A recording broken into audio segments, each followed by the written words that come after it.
Good morning, I'm Dr. McDowell's hands. What I'm going to do today is show you how we would go about doing mineral tests, mineral identification tests in person, in lab. If you had the privilege of being in a lab, a face-to-face lab, you would have the minerals provided to you in hand sample, as we call it, as well as the test tools needed to test the mineral.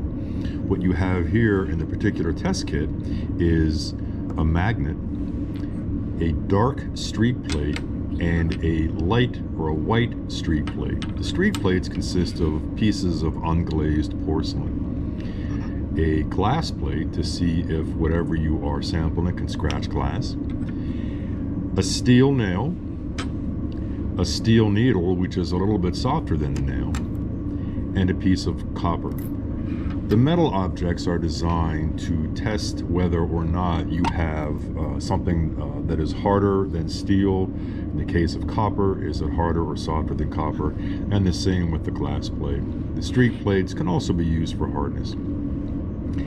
In addition to that, I have a small bottle of weak hydrochloric acid. The hydrochloric acid is going to be used to see if we have the mineral calcite. And when we get into rocks, we will be using hydrochloric acid to see if we have a limestone that fizzes because it contains the mineral calcite. So let's get started with our first mineral. And the first mineral is this. It's everywhere. It's all over the place. It's a very common mineral. It can be pink, it can be lucid or clear, as we say, and you can buy these particular kinds of crystals in crystal shops. And it can also be purple. If it's purple, we call it amethyst. If it's like this or this, we just call it quartz. So it's just regular old quartz. How will we test this? Well, first of all, let's look to see if it has cleavage.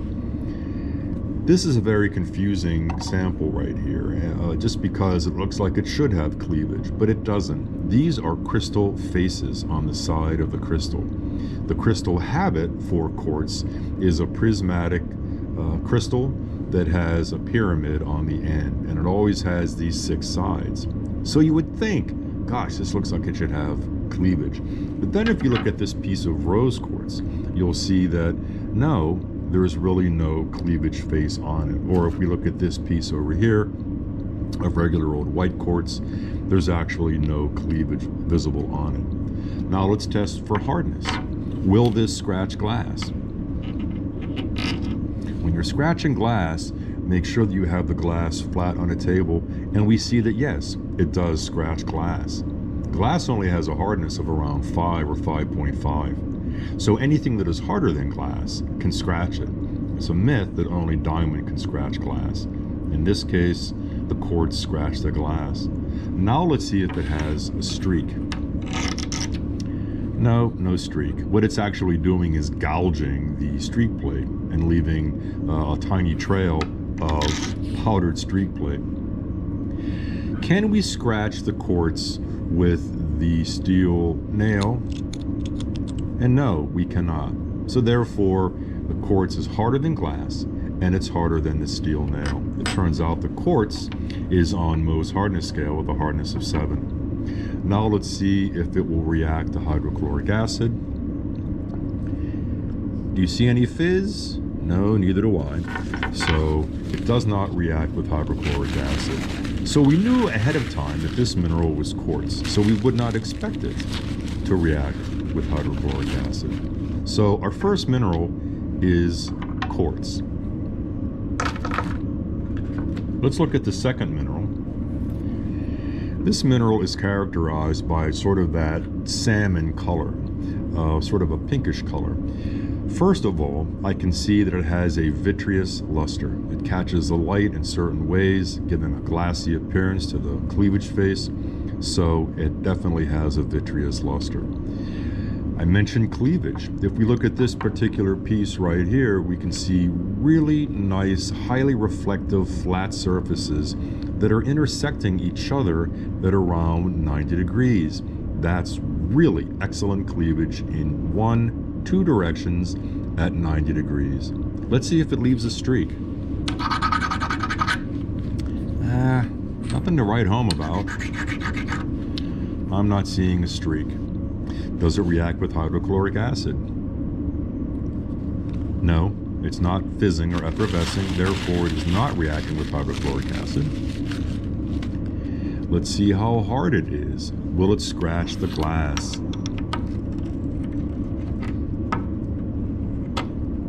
Just barely. It barely scratches glass. Look at that.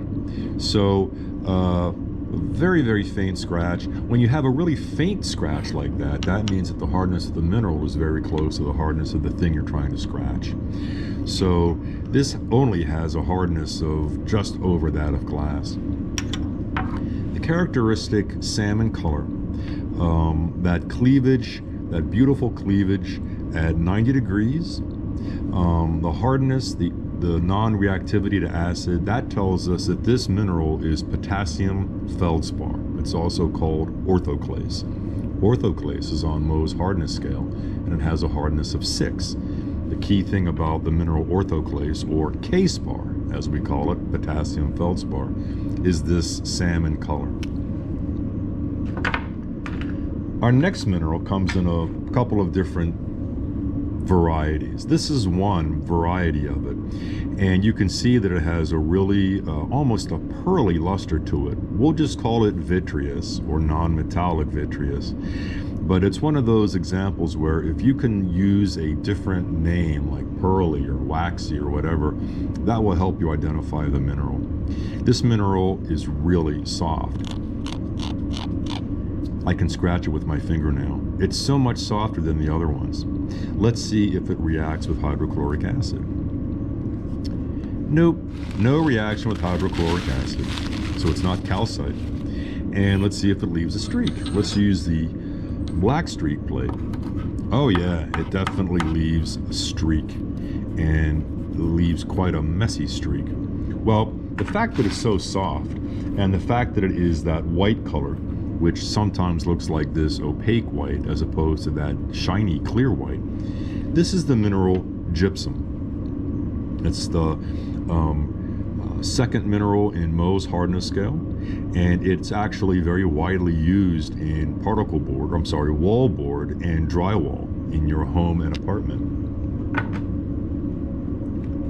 Now let's look at a really interesting mineral. This mineral has very unique cleavage. You can see these nice shiny surfaces, but they're not at 90 degrees. I call this the drunken cube. It looks like a cube that is a little bit too intoxicated to stand upright. It's tilted on its side. That's very diagnostic of this mineral, is that particular cleavage. Does it leave a streak?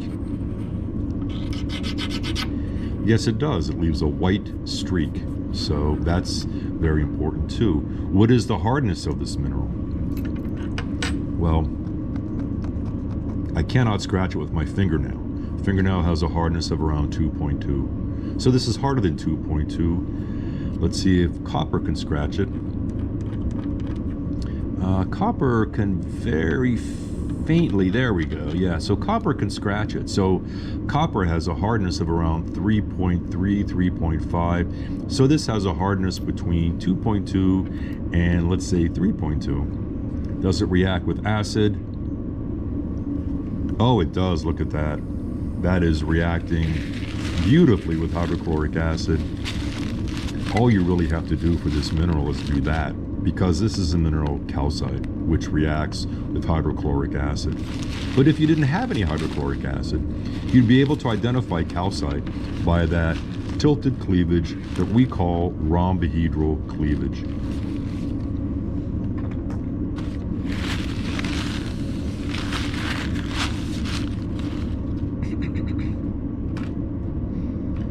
Next up is this sort of ugly gray mineral.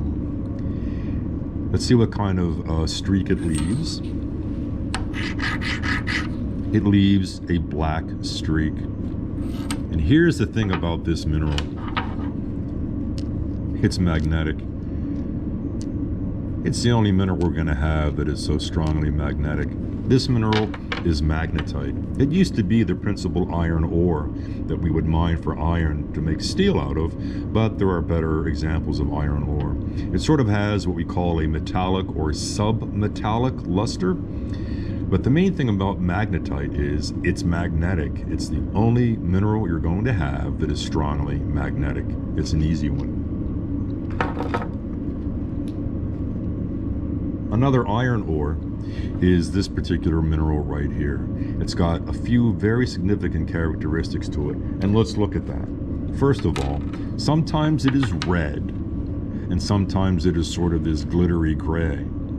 We can call this micaceous, or we can sometimes call it specular. But let's look and see what color the streak is. When it's red, the streak is reddish brown. When it's gray, it's a little bit darker, but we still have that reddish brown inside of it. That's characteristic of this mineral. Does it react with hydrochloric acid? Nope, it does not. Is it magnetic? Sometimes this mineral is very weakly magnetic. And as we can see, this is not responding to a magnet. This mineral is hematite or hematite. Looks like dried blood. That's because hematite and hemoglobin, the protein in your blood that makes your blood red, come from the same Latin root. So this is an iron ore, hematite, which can be red or gray, has a very high density because it's iron ore, and is not very magnetic.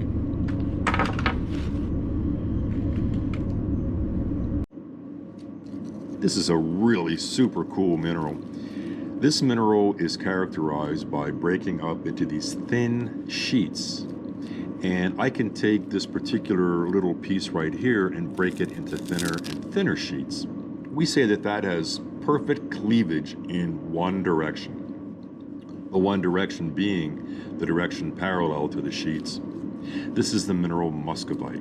It's one of the three micas that you'll come to know and love during the semester. Muscovite is the clear or glittery silvery mica. Biotite is a black mica, and chlorite is a green mica. So we'll see those later when we talk about igneous and metamorphic rocks. But there aren't very many tests that we need to do to identify muscovite. It is this mineral that breaks into these thin, silvery, shiny flakes. This is a mineral that is really cool too. It's not in geology.com, as I said, but it has a few very distinguishing characteristics to it. One is it sort of feels a little bit soapy on a surface. It feels really smooth, and when you handle it, it leaves that white residue on your fingers. That's very characteristic. It is very soft. I can scratch it with my fingernail. It has a hardness of less than 2. It leaves a very distinctive white streak. Let's see if it reacts with hydrochloric acid. It doesn't. It just sort of soaks it up. Well, this soft white mineral is called kaolinite.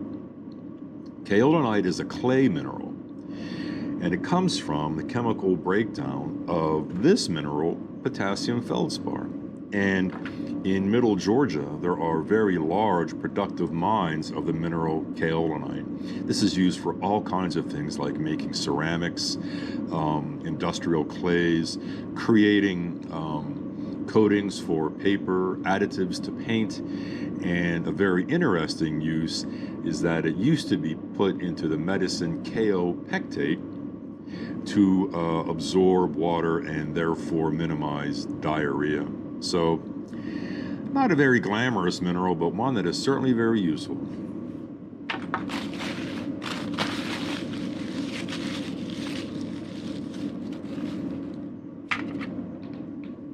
This is also a very interesting mineral that has lots of uses. It always comes in this particular bright yellow color. Let's do some tests on it. Not surprisingly, it leaves a yellow streak. It's very soft, but it's harder than my fingernail. but it's softer than 3.3 or 3.5. So it's somewhere between 2.2 and we'll say 3.2 as a hardness. Does it react with hydrochloric acid? No, it does not react with hydrochloric acid, but it might give off a faint smell of sulfur. That's because this is elemental sulfur. This is one of the minerals that we're going to see that we call an elemental mineral because it's only one chemical compound, and that is native sulfur. The phrase actually is native elements. So gold, copper, sulfur, and another mineral that we're going to see are native element minerals.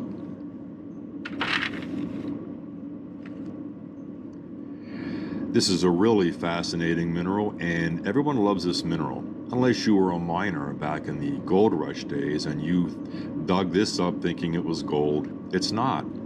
It looks like it should have cleavage. If you look at all of those beautiful crystal faces in there, it looks like it should break up into cleavage, especially when it comes in these little tiny cubes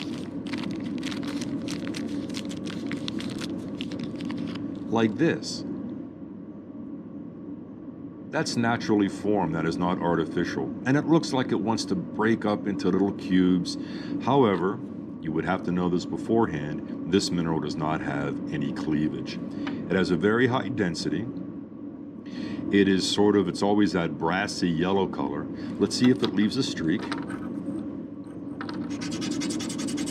It does. It leaves a grayish or black streak, always. No cleavage. Let's test its hardness if we possibly can. I don't want to ruin this nice little crystal right here. Oh, no problem. It's pretty hard. The steel nail doesn't scratch it, so it has a hardness more than 5.5 or 6.5. Any reaction with hydrochloric acid? No, it is not fizzing. That's because this mineral is the mineral pyrite. It's an iron sulfide, and it fooled so many miners back in the day who didn't have the benefit of an introductory geology class that it's been called fool's gold. And you can buy this in rock shops everywhere. It's just a fun mineral to have around. Was that a weird thing to say, that there are such things as fun minerals to have around? Here's another really fascinating and equally fun mineral. Now, if you look at this mineral, it's characterized by a very high density. It's really, really heavy. And it also has those very shiny surfaces to it that are sort of that shiny metallic, clearly metallic gray luster. Let's see how hard it is.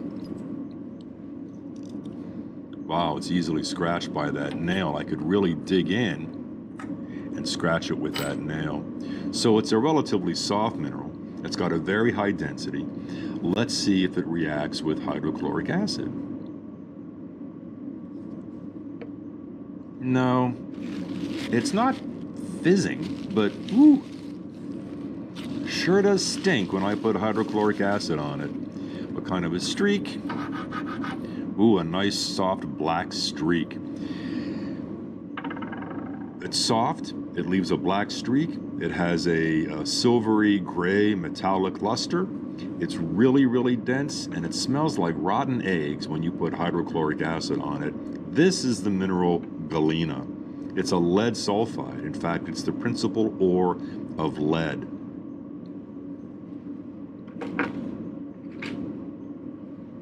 This next mineral can sometimes be very challenging, but you'll see it a lot more when we do igneous and metamorphic rocks. This mineral has really good cleavage, but the cleavage faces almost look striated or sort of streaky or grooved or something. Does this leave a streak? It leaves a very faint, almost a greenish gray streak. You can see that. Let's check the hardness of the mineral. Yes, I am scratching it with the nail, so it has a hardness of less than 6 or 6.5.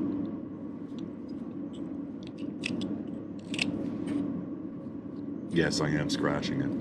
Reaction with hydrochloric acid? None. None. This mineral, with that characteristic shiny black surface to it, does not react with hydrochloric acid, leaves a greenish gray streak. This is the mineral hornblende. Hornblende is actually part of a very large mineral group called amphibole. And you'll see amphiboles throughout this semester, or the first half of the semester, when we talk about igneous rocks and metamorphic rocks, as I said, but also when we talk about the formation of metamorphic rocks. Hornblende and the other amphiboles are very commonly the small black minerals you see in granite, such as in Stone Mountain granite, or many of the other granites that you'll see in class.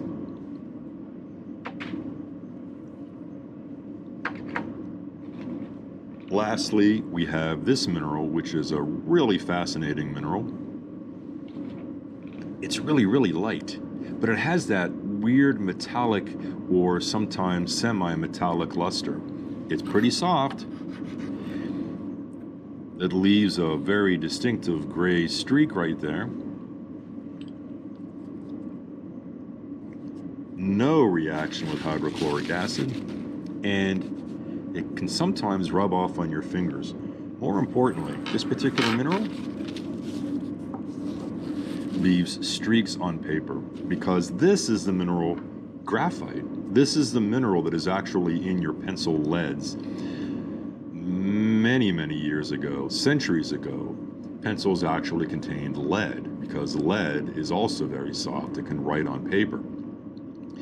But thankfully, that lead has been replaced by the safer mineral graphite. Graphite is basically a native element. This particular form of graphite, this particular form of mineral, is entirely the element carbon. And sometimes this is a metamorphic mineral that can be formed from the metamorphism of coal, which is a high carbon sedimentary rock. So, hopefully, you have been able to figure out, or at least get an idea of how we actually test minerals when we have the luxury of having them in hand sample. I really hope that at some point you'll have the opportunity to do this on your own. But just so you understand, this is how we actually go through and test minerals in the lab to identify them.